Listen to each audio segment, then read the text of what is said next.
Hey Axis and Allies players, the good captain here. Welcome to video number 3 in my Axis and Allies Europe series. This video is Russia's strategic video, and in it I'll be going over what I have found to be the most competitive strategies and tactics to use while playing this power.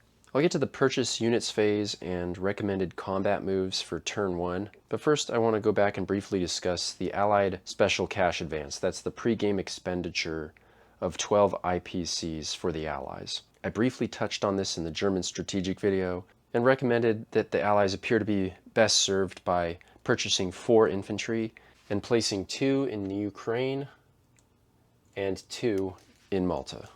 So I'll discuss why we put 2 infantry in Ukraine first. There's a couple of reasons to add 2 infantry to Ukraine. The first is, generally speaking, we want as many Allied pieces available in Moscow on the hypothetical German turn 6 assault, and so adding 2 pieces to the Eastern Front at the very beginning of the game seems like a fine idea. And the reason I recommend putting them in Ukraine is because, if you'll recall from the German strategic video, there's quite a bit of material left over in the opening German assault, such that an aggressive German player who is willing to take some additional risk can add Ukraine to the list of territories and sea zones to be attacked. And so by adding 2 infantry here, we're going to be increasing the risk of attacking Ukraine for the German player, or deterring it from happening altogether. Now let's talk about Malta.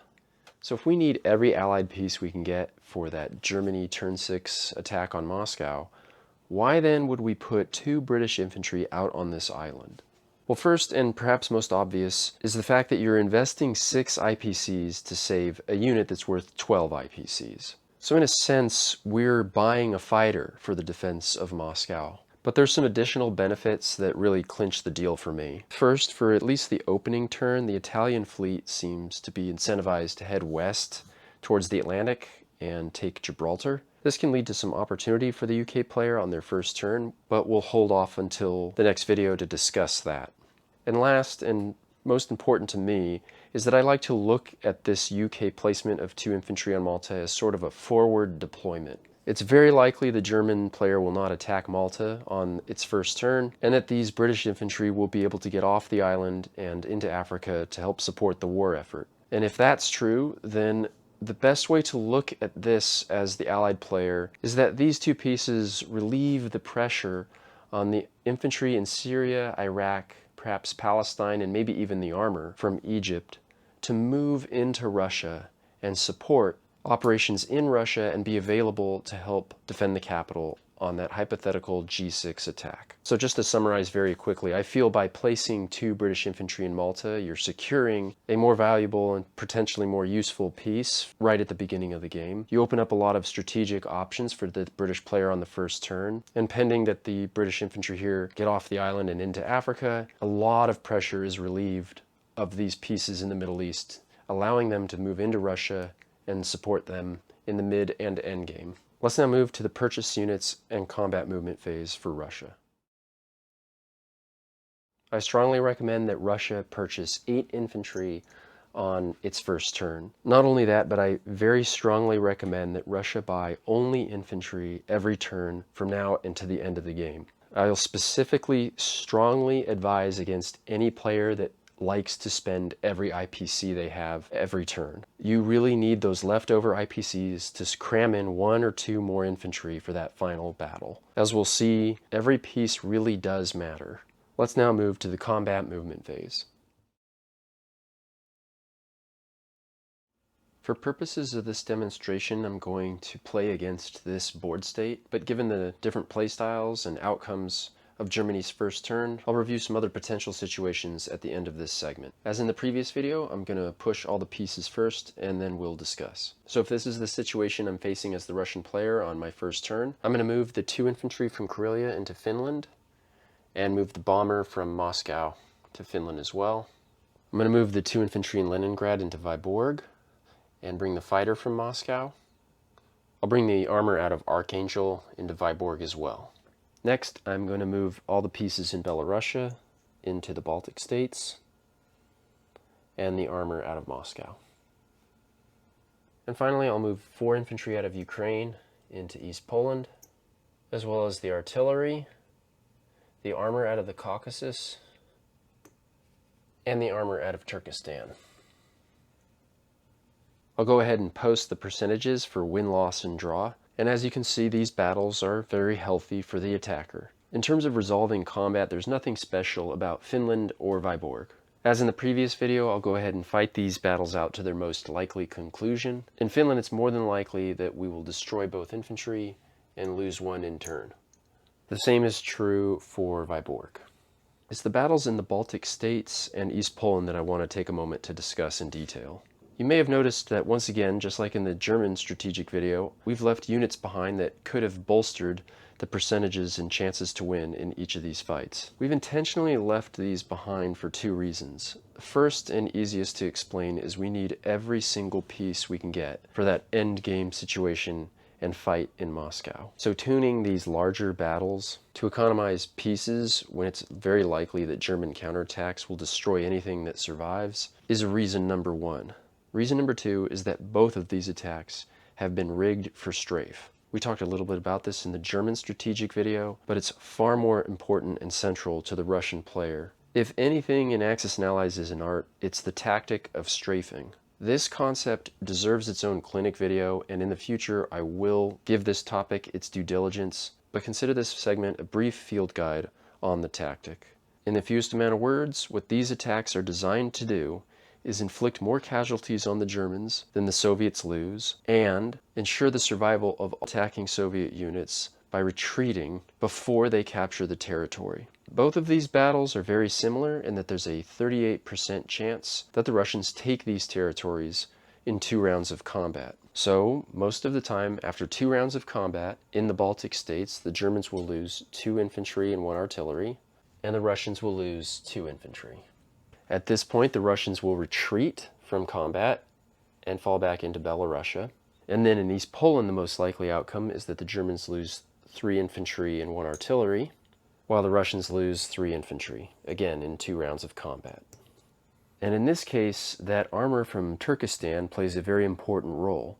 It moved through Belorussia on its way to East Poland, and as stated in the rules of retreat, all attacking ground units must go to 1 territory. And so we're actually able to pull those units that came from Ukraine up into Belorussia as well. So when we retreat, all of these assets will move here. Now there's a lot that I have to gloss over for the sake of time when it comes to strafing. Suffice to say that between each round of combat, the Soviet player has to make very critical and important decisions. Forcing the outcome for these strafes is something I have to do for demonstration purposes, but to help put this in the full context, I'll have a couple of examples of how this is done. I'll do 2 examples on AAA at the end of this video. In these examples, I'll think out loud so that you can kind of see and hear the thought process between rounds of combat. So if that sounds interesting, stick around after the close of the video.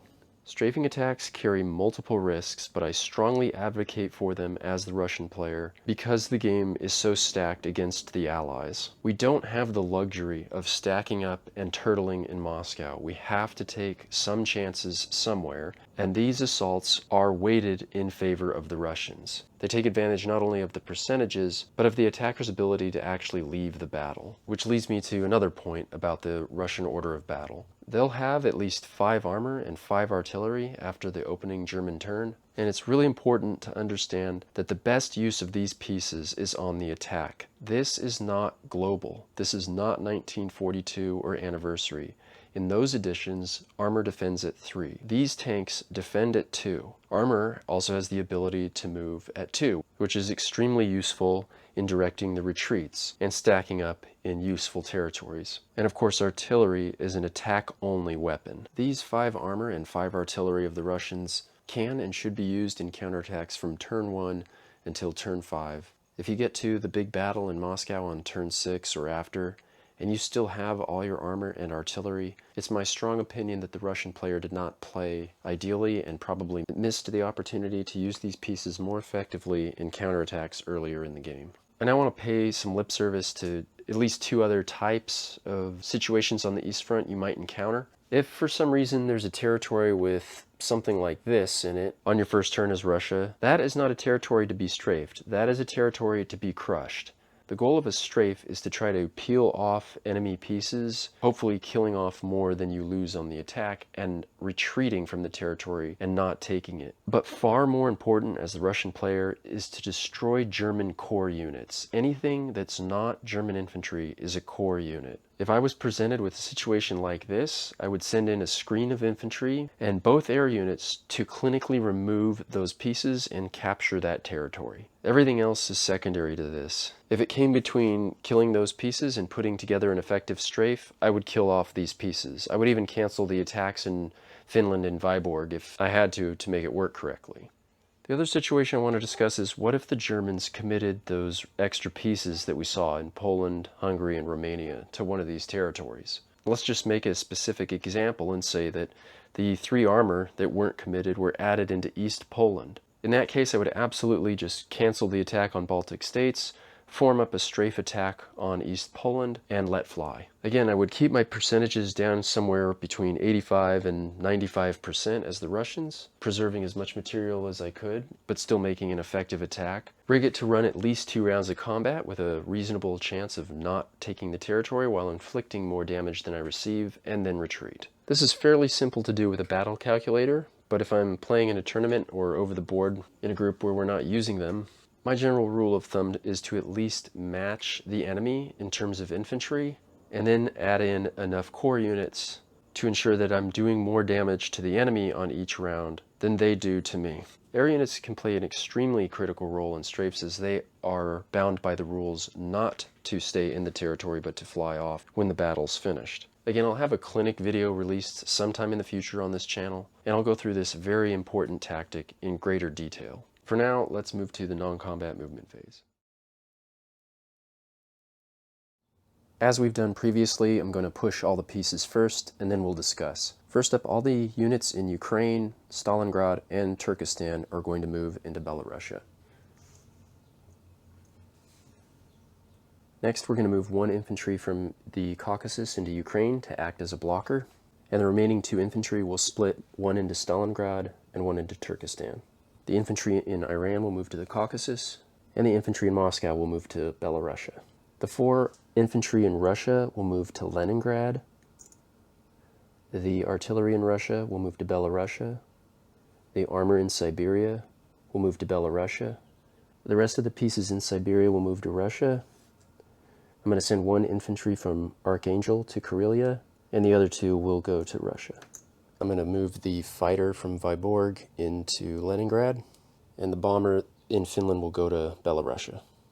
Finally, in terms of ground units, we're going to move the AA gun in Archangel to Karelia, and the AA gun in Moscow to Belarusia. Okay, I've gone ahead and chipped everything up, and now we'll discuss these moves and mid and long range strategies. I'm going to start first with the Russian Navy. The typical move I like to make with the Russian Navy on the first turn is to move the submarine into the North Atlantic and the transport into the Barents Sea. I do this because on Germany's turn 2, there's now 3 separate targets in 3 separate sea zones. There's plenty of firepower for the Germans, so there's no need to bunch up and make 1 target in 1 sea zone. If the Germans moved a submarine into the Soviet convoy to shut it down, absolutely the Soviet submarine should move in and strike the German sub in the convoy center. As soon as the German submarine submerges, the convoy comes back online for the Soviet player. So even if we miss, we're accomplishing the vital mission of returning these 4 IPCs to the Russian economy. If the German player decides not to submerge and wants to fight it out with that Russian submarine, remember that attacking submarines have the first strike ability, and this weights any sub versus sub combat where the defending sub refuses to submerge in favor of the attacker. It's 60% chance the attacker wins this thing versus 40% for the defending sub. Otherwise, this is really the only turn where the Soviet player should be commanding these pieces. If they survive into turn 2 and beyond, you should just relinquish control of these pieces to the Western allies and ask them where they would like the sub, or if it's still alive, the transport. And these units should not be discounted. They can be quite critical in helping win the Battle of the Atlantic, and we'll just have to wait till the Western Powers strategic video to go over why. One final note regarding the Russian transport, you're absolutely able to sea lift 2 infantry units off of Archangel and land them in Finland if you have a board state that looks similar to mine. The only reason I didn't in this case is because I always like to leave myself the option of retreating or otherwise performing a strafe attack. I just like to have that option. Now let's cover the Soviet Air Force. There are specific reasons both of these units are where they are. For the fighter in Leningrad, we're not only protecting the industrial complex from a strategic bombing raid, but we're also within range of the United Kingdom. So long as the Soviet player is able, they should put the fighter here so that they can help pay the Sea Lion tax in case they need to help defend the UK. The same is true with regards to the bomber. I like Belarusia for the bomber though, because we are able to project our power into the central and eastern Mediterranean. You can see it a little better from this camera angle. From this position, the Russian bomber can go 1, 2, 3, 4, 5 and still land in Libya. Not that you're going to do this, but this is the level of attention to detail that's required to play competitively as the Allies. From Belarusia, the Russians could strike into the central Mediterranean. Not that they will or even should, but just being able to do something can sometimes make your opponent think twice or play less optimally.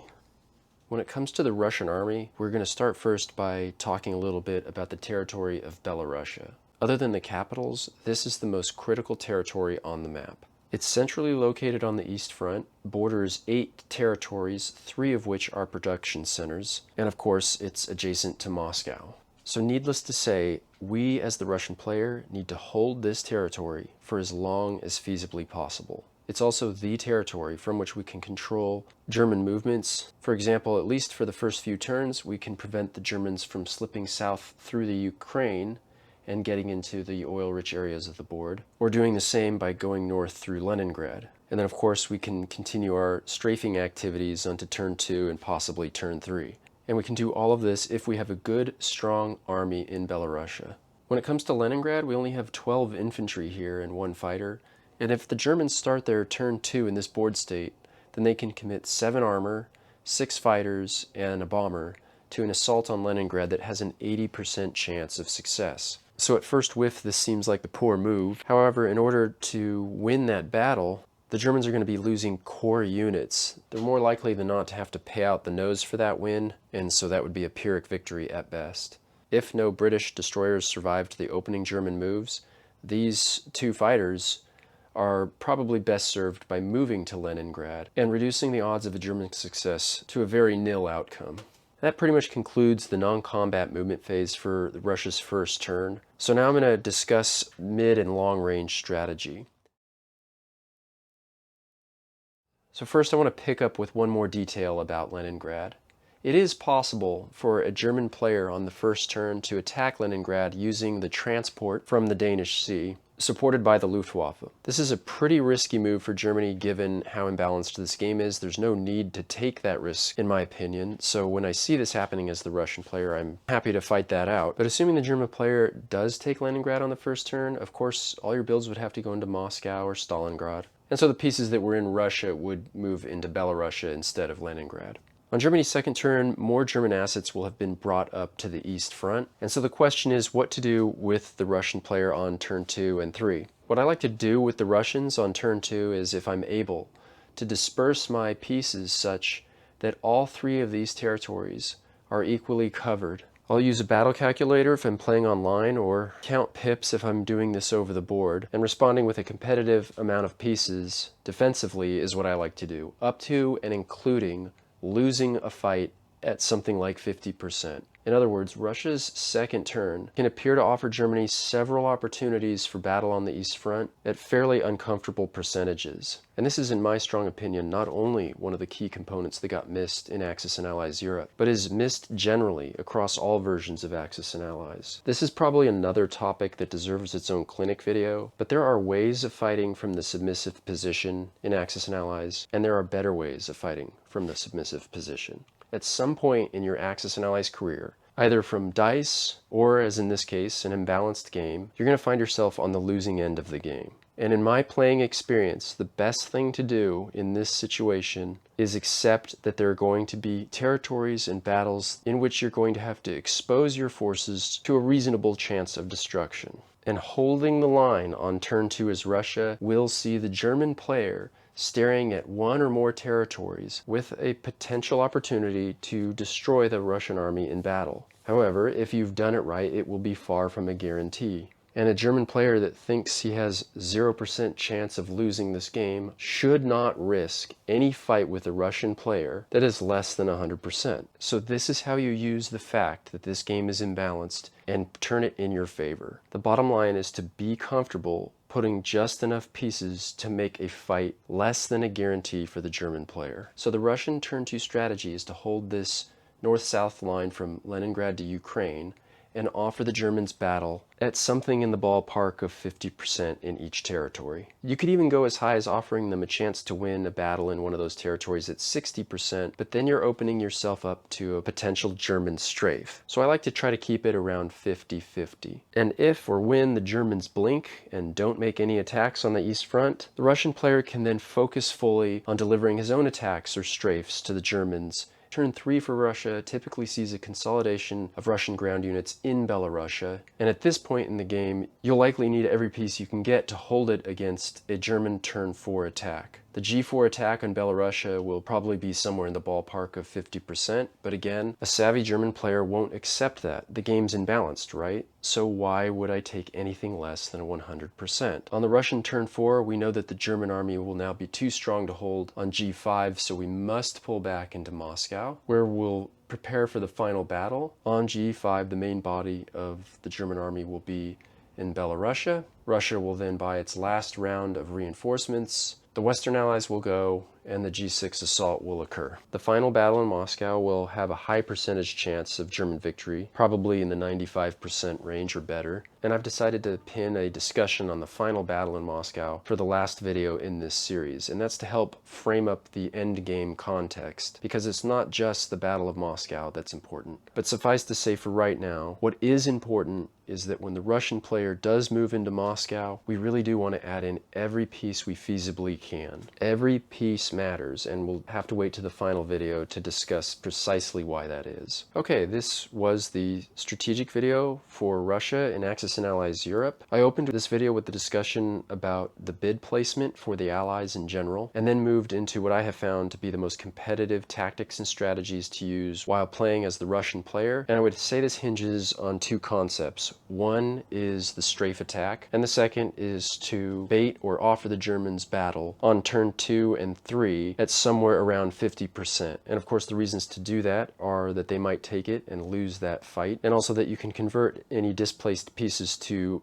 your advantage elsewhere on the battlefield. If you'd like to stick around after the close and watch some play-by-play strafe attacks, you're more than welcome. Just hang out a little after the screen goes black. Otherwise, thank you for watching this. All the best from the good captain, and bye-bye.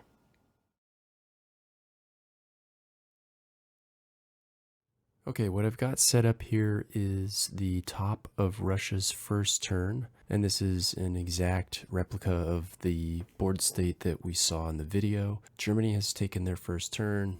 We're currently on the combat movement phase for Russia, and so I'm just going to play this out so you can see and hear me sort of grind through a typical first turn for Russia. So I'm just going to move the pieces in accordance with my recommendation from the video.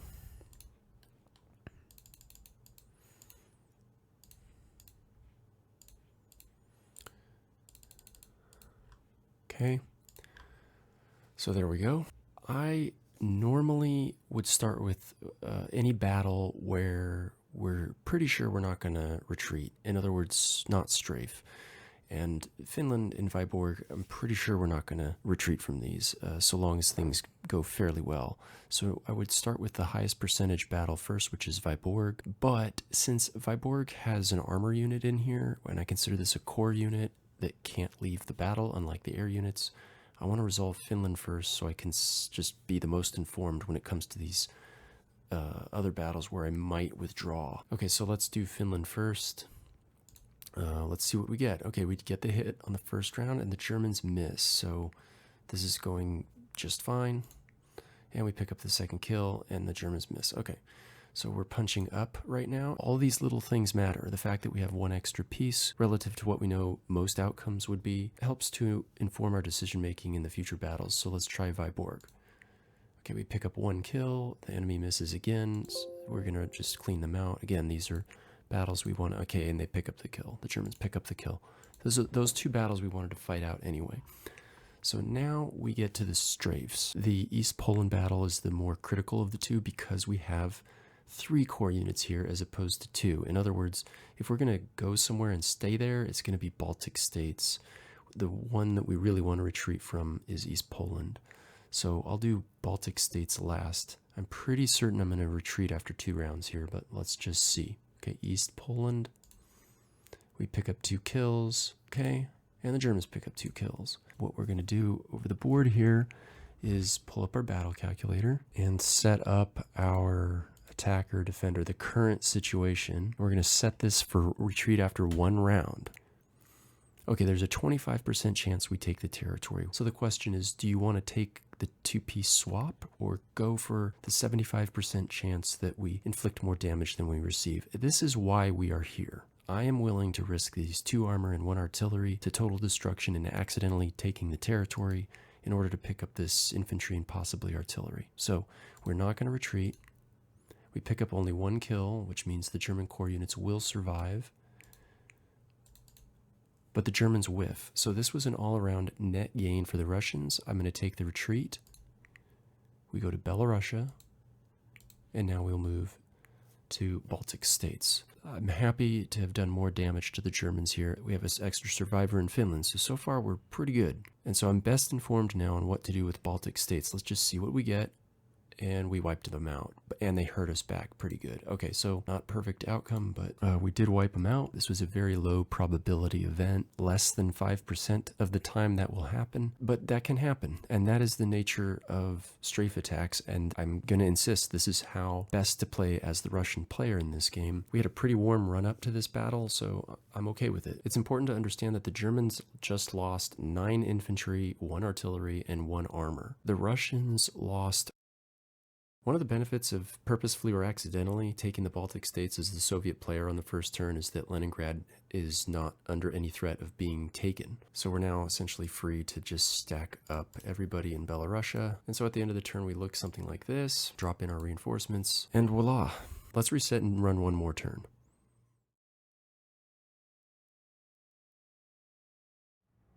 Okay, we've gone ahead and reset the board with the same exact combat move, so we'll just execute the same situation in the same order. We'll start with Finland.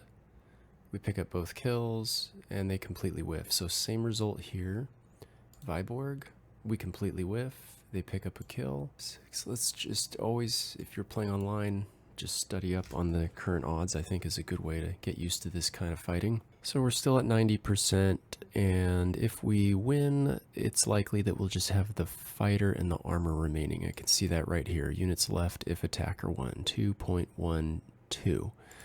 And just from playing so much Axis and Allies, I know that 2 infantry can get 2 kills at 11%. So there's an 11% chance that if I continue this fight, I lose the armor.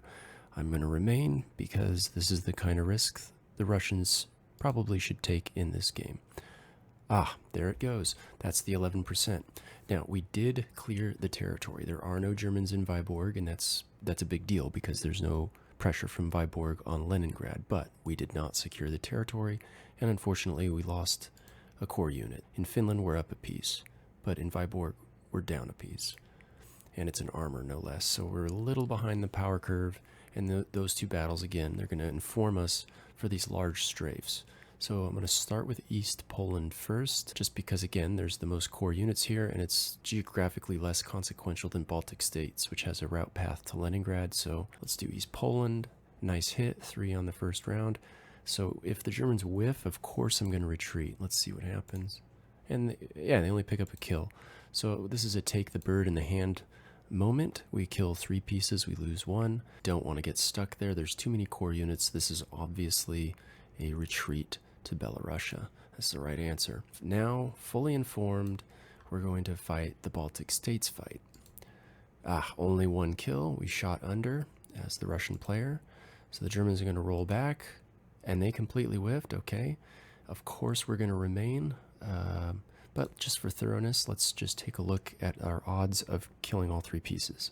Just want to ram this point home again. When you're doing strafe attacks online, you want to make sure you set your retreat to 1 round. There's a 1 in 5 chance that we take this territory. That's well with the risk.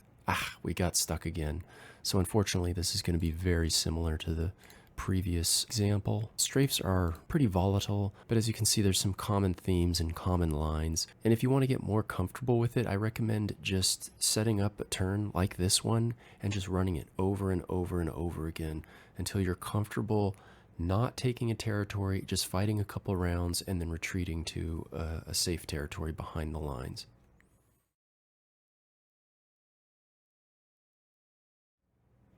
Okay, we've reset the board and we're going to go again. So let's start in Finland. Good, a nice whiff, and they hit us. Okay, this is actually a great example. Again, we have an 11% chance that the Germans knock off both pieces. When we look at the percentages, this now looks pretty crummy for the Russian player. We only have a 60% chance without the aerial retreat. If we commit to retreating the bomber, it drops to 38%. In this case, as the Russian player, I know the value of the bomber is significantly diluted compared to other versions of Axis and Allies, and that has mostly to do with the fact that we're on defense and the game length. So I'm willing to accept that the bomber may be destroyed at an 11% chance in order to have another go at Finland. I'm going to remain. So we pick up a kill, and they knock off that infantry piece, which was more likely to happen than not. And of course, now we'll retreat. It's not really worth the bomber at this point. So we're down a piece. I'm going to go for Viborg next. We knock off both, and they knock off one. So let's do Baltic states. We only pick up one. Oh, no, the Germans whiff. And we've already run the percentages enough, so we know we're going to go again for sure. We pick up 2. We're absolutely going to retreat now. Yes, we got it down to the 1 core unit for the Germans, and the Germans whiffed. So, all right, well, let's retreat to Belarusia. Oops, my bad, that was Baltic states. So I did a little out of order, but no big deal. Let's do East Poland. Picks up 3 hits. Takes 2 back. And we'll retreat. Belarusia. The Germans still lost 8 infantry and an artillery, and the Russians lost 5 infantry, and they've retreated their forces, and they'll be able to survive with their forces intact. So that's it. I just wanted to demonstrate a few examples of how this strafe philosophy works for the Russian player specifically in Axis and Allies Europe. And again, it is something that can and should be in every Axis and Allies player's armamentarium in terms of strategy, but we'll have to cover that in its own clinic video. I hope you found this useful. Otherwise, thanks for watching. All the best from the good captain, and bye-bye.